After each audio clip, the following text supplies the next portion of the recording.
Hi everyone, thank you so much for tuning back into another recap here at Shows, Style, and Spirit. I am Ebony, of course. So right now I'm going to recap for you episode 2, season 1 of Power Book 4 Force. So it was another really great episode, so let's jump right in. So the episode opens up with the bar that Tommy's half-brother JP owns. It has gotten shot up. So Tommy arrives and Tommy learns that this is actually the third drive-by shooting that JP's bar has been victim of. And Tommy lets him know that someone is trying to get his attention. And then towards the end of this recap, I'll let you know who I think that is and why. Okay, so then we also learn in this opening scene that JP is a gay man, and he said that his ex-husband doesn't even want to hear about any more of the drama in relation to this bar. He says it is a money pit.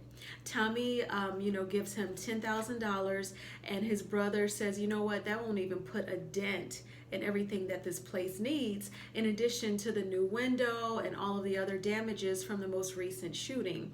And Tommy says, well, just take it, do what you can. We're basically alone without each other. So Tommy is starting to build relationships in Chicago. So then the next scene is Mr. Flynn. Remember, the Flynns are, like a high-class family in the Chicago area. It looks like they're like one of the big dealers, and they tried to run Tommy out of the city at the end of the last episode. Well, it turns out that Mr. Flynn has some sort of sickness, but doesn't want to tell anyone. His son Vic, sees him a little distressed in his office, but Mr. Flynn makes Vic promise not to tell any of their other family members and just let nature take its course. And Mr. Flynn says to Vic, once I'm gone, you can take over. Remember, Vic was the guy who was dating the bartender Gloria, who looks like the singer Maya, in my opinion, who has become Tommy's new love interest.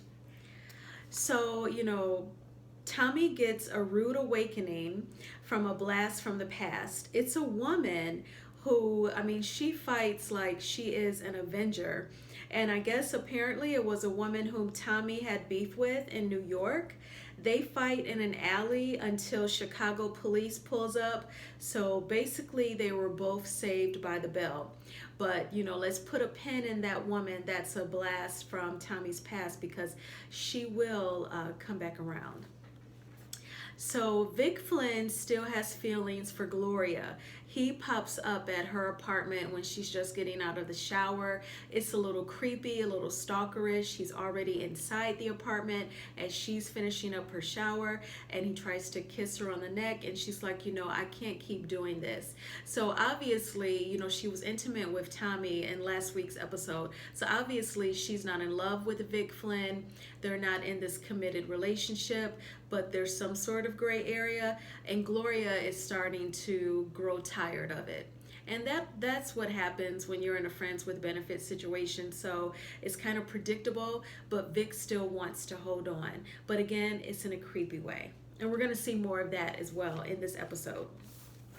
So then we see Diamond. Now I just have to say, from all of the feedback that I've watched so far this past week, so many of the ladies who watch Power Book 4 Force, you all love you some Diamond. I do agree. He is tall, dark, and handsome. He is some good eye candy to look at, and everyone just loves him. So I think he is, like a star is born. A good looking star has been born. So Tommy and Diamond meet at Diamond's barbershop. Tommy brings the cash and the drugs from the botched deal that we discussed in episode 1. Remember that? It was like Tommy was like, oh my gosh, you're supposed to do this, you're supposed to do that. It was like a comedy scene because he was walking his opponents through how they should have taken care of business. So if you haven't watched episode 1, you should definitely check it out. So he's dropping off the drugs and the cash from their botched deal, and the younger members of CBI, they are ready to pow pow Tommy. Although he was just very courteous and he returned to them what was theirs, but he was able to get away with it. And then Diamond's brother Jannard is even joking, saying, "I can't believe you would bring us the money, and the dope. We would have kept it." Well, you know what? He's extending some courtesy to you. Obviously, that's the type of ally that you want, but Diamond is smart enough to think that way. He has a different mindset from his brother and the younger members of CBI. So when the younger members of CBI are ready to pow pow Tommy, Diamond then learns that things have changed since he went away, since he was locked up. Because the crew no longer listens to Diamond, they're listening to Jannard. Because when they were ready to take out Tommy, Diamond said, "Whoa, whoa, whoa, no, put your guns down, leave him alone." And they were like, "We ain't listening to you until we get the okay." And Diamond was like, "Why are you looking at Jannard?" And Jannard didn't say anything. He didn't tell his brother Diamond, like, "Yo, you were gone for 15 years. I held things down. Obviously, I'm the leader."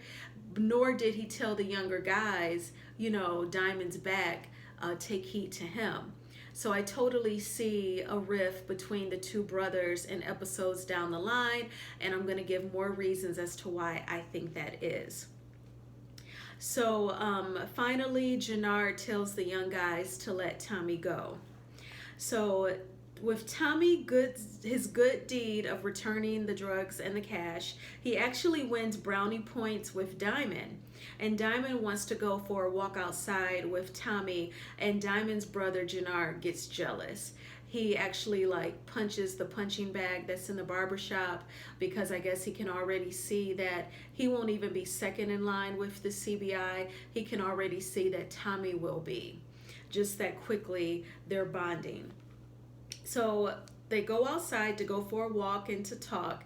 Diamond is obviously seeing that Tommy has some sort of quality in him because he returned, the goods. When suddenly they get kidnapped. Yes, and they have 3 hours, according to their kidnappers, who takes them to a warehouse or an abandoned building. They have 3 hours to do some drops, or it's a wrap for them. So this actually relates to, I believe it was in episode 1 when Diamond was getting out of prison, and those men that were still in the prison, they said, "We're going to wait until he gets comfortable and then we're going to do it." I think these are that same connection for Diamond having to do these drops for a connect by the name of Rojas.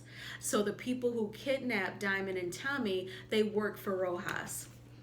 So Diamond and Tommy, they get out of that abandoned warehouse. They're in a car. They're in Tommy's car. And they make a pact to finish this job where they have to do these various drops. And then they're going to go their separate ways. But as we know, especially with the Power franchise, whenever someone tries to break away from the game or break away from some sort of obligation with another person, it doesn't always go down that easily. So people who work for the Connect called Rojas, they're making Tommy and Diamond do all of the drops because the city is crawling with cops due to 37 shootings in the city in just days. So, it's too hot right now for them, so they're making Diamond and Tommy do it. But Rojas's crew light a fire under Diamond when they kidnap Jannard. Jannard is Diamond's brother. I had a thought while watching this scene. Diamond in episode 1, we saw how he's well liked by the guards and the staff at the prison when he was getting out, and he's trying to rebuild his life as a barber. When you're a product of your environment and you grow up in the urban area, life can be pretty quick. So it looks like although he's trying so hard to leave that life of crime behind, it's just like wheeling him back in from when he was kidnapped and then told he has to do these drops to when they kidnap his brother. So, it just gets so hard once you make that wrong turn in your life with your choices to try and get back on track. So that was a thought that entered my mind. So Vic Flynn's sister. So there's scenes from with like Tommy and Diamond and those characters, and then it'll be scenes with the Flynn family, like in their mansion. It kind of looks like a castle. So we're now with another scene with the Flynn family, and Vic Flynn's sister tries to convince their dad that they need to sell something a bit more recreational, I guess kind of like diversify their list of products to sell. But Mr. Flynn totally blows off the sister, and it was kind of disrespectful. And to add insult to injury, Vic doesn't even back her up. He doesn't say, Dad, you should listen to her. She's right. All the young kids are buying, X, Y, and Z. He just kind of lets her storm off and kind of looks like an emotional woman when really, she was disrespected and blown off by her dad. But here you want to leave the business to Vic and things like that. So I can kind of see the sister potentially flipping on her family, the Flynn family, just out of anger from not being heard. So I'm not sure if she'll flip on them in the form of working for Tommy and Diamond, but it may come off some sort of other way. Maybe the females of the show will unite. So Diamond and Tommy are busy doing drops for Rojas. While Tommy is collecting money from someone, Diamond gets approached by a police officer who is white, and the cop quickly escalates the situation. So mind you, Tommy is inside doing a drop and getting paid. Diamond is sitting in the driver's seat of Tommy's car with both hands on the steering wheel. Diamond does not feel comfortable removing his hands from the steering wheel to look in the glove compartment for the registration that the officer is requesting because he doesn't want to get shot. So all of us who are people of color, we can relate. Diamond is making the decision to keep his hands on the steering wheel, and he repeatedly tells the police officer that I'm not going to move my hands off this wheel. I'd rather my hands be where you can see them. And the cop continues to yell louder and louder at Diamond, asking for registration, which would just then give him the reason to shoot Diamond and say, oh, I thought he was reaching for a weapon, when you know that you were asking him to go in the glove compartment to get the registration. So right in the nick of time, Tommy walks up and he says, oh, officer, is everything okay? Is everything okay with my car? And the cop goes, this is your car, bro? And Tommy says, yeah. And he's like, well, I need registration. And Tommy says, sure, I can get you that. And the officer runs the tags, everything is okay, and he calls Tommy bro again. So it was really insulting and disrespectful to Diamond, because with him, you're yelling at him, you're threatening him, you're escalating the situation, but then you immediately calm down as soon as you see Tommy. So I felt like it was a very vivid, eloquent, excellent, poetic display of white privilege when in the midst of a police officer. And I felt like the director and the writers did a great job at displaying that. And, Diamond said, I was away for 15 years, but that certainly did not change. And then Tommy just kind of changes the subject and says, let's go get your brother, which is a very important task at hand. But I just thought that was a brilliant scene, and it made a huge social statement. Miraculously, Diamond and Tommy, they finish the drops in time, and they go to what kind of looks like, you would almost think that it was like some sort of elegant banquet hall, or, the foyer, a huge foyer of a hotel or some sort of building like that. And they actually get Jannard back. And the crew for Rojas lets them walk out of the building. They still have their lives intact because they did hold their end of the bargain. And so this is when you can kind of see that Diamond and Tommy, they are starting to bond seriously, because not only did Tommy return the cash in the beginning, but Tommy helped Diamond do those drops in time and get his brother back alive. So Diamond, I can see that he is very loyal, and he does not take people for granted. He actually, instead of keeping record of wrongs, he's keeping record of right doings. So he's a very likable character. Tommy later on then links up with his half-brother JP, And JP actually found an old VHS tape of their mom with Tommy as a little boy. And the date on the VHS video is March 1985. And JP revealed that he has a 16-year-old son whom he has not seen in 14 years. And the reason why JP has not seen his son in 14 years is because he came out of the closet as a gay man, and the young boy's mother actually did not want JP to co-parent with her because he was gay. So JP is concerned. He's like, I don't know what my son is up to. But if you watch the episode, then you know as a viewer, we were shown that JP's son is actually a member of the gang CBI. So his path has already crossed with Tommy, and basically I guess his father figures would be like Diamond and Jannard. So I believe, remember earlier I was saying about how JP's bar, the opening scene, it gets shot up, and JP revealed that that's like the third drive-by shooting of his bar in recent months. I think that it is his son who's trying to get his attention. So I can only imagine that the mother must have told the son that JP doesn't want anything to do with him. You know, she lied instead of saying, well, your dad is gay. You know, she didn't want to look like the jerk, so she made the dad look like the jerk under a lie, and his son is trying to get his attention. So Tommy has the two people who kidnapped him and Diamond in his trunk, and he sets the car on fire. If karma was a scene, that would be it. Okay, so Tommy then meets up with the bartender, Gloria. And he says how he's going to stay a while in Chicago because he feels like he can finally breathe. He then kisses Gloria passionately, but what he doesn't know is that Vic Flynn is basically stalking Gloria because he is outside of the bar watching them kiss and talk. So this is obviously an unhealthy attachment that Vic has for Gloria. It's kind of creepy. I don't know how far it's going to go.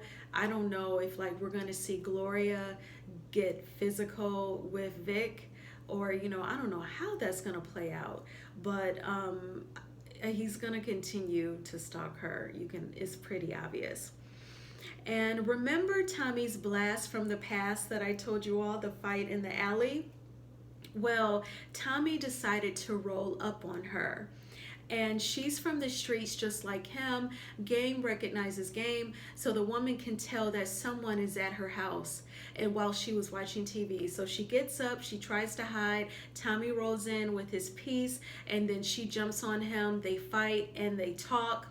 And she said, you know, Tommy, I actually left New York to come to Chicago to start a new life and relax until I heard that a white boy was in town. And then I knew it was you, and I figured you were here to take me out.